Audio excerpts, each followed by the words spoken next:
ni nak ambil sofa 30 lebih ribu. So dekat luar kita pun tengah sold sofa 18,900. Korang kau tengok yang hot item sekarang ni yang 29,000 ni. Sol, barang-barang je. Oi, sebelah pun sol. Sofa dengan meja makan. Acik dari mana? Acik daripada Mersing. Mersing, Acik sol. hari Timur datang. Acik. Jemput. Assalamualaikum Kak, sihat? Big Boss. Dari mana Big Boss? Ini je, payah je. Boleh try dulu bos suka yang macam ni ke? Okey, yang itu ada colour hijau tau. Kalau ni Lorenzo hijau. Cantik, yang pattern yang sama. Cuba bos duduk kat situ span dia. Lemak berkrim sesuai dengan Big Boss yang kerja kuat. Sila jemput Haji. Yuk. Alhamdulillah.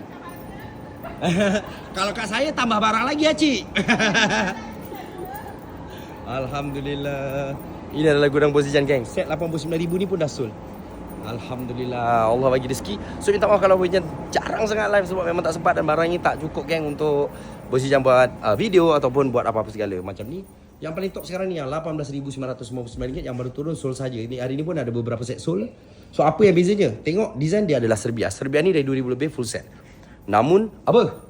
Sold tak? Sold apa? Serena 11,000 lebih. Serena sepula. Tadi sopa lah Serbia ke Aladin tadi. Sol. Dengan jajan pun sol enggak? Oh ni yang sol sebelah sini. Oh jajan sana. Jemput masuk. Setting lah. Abang dah setting kan dah. Sol. Sana sol geng. Ni yang dengan bijak. Jemput masuk. Alhamdulillah. Ni pun sol geng. Ni pun straight soul geng. Ya Allah, sebab tu Bojan cakap Bojan tak sempat nak live geng. Soul saja boy. Tengok ni full. Allah bagi rezeki geng. Type je gudang Bojan. Minta maaf memang Bojan tak sempat nak live geng. Bang, soul. Jemput masuk. Soul. Alhamdulillah, Allah bagi rezeki. Type je gudang Bojan. Korang terus type je gudang Bojan. Memang tak sempat nak buat online ke apa segala. Korang datang je gudang Bos Ijan, type gudang Bojan.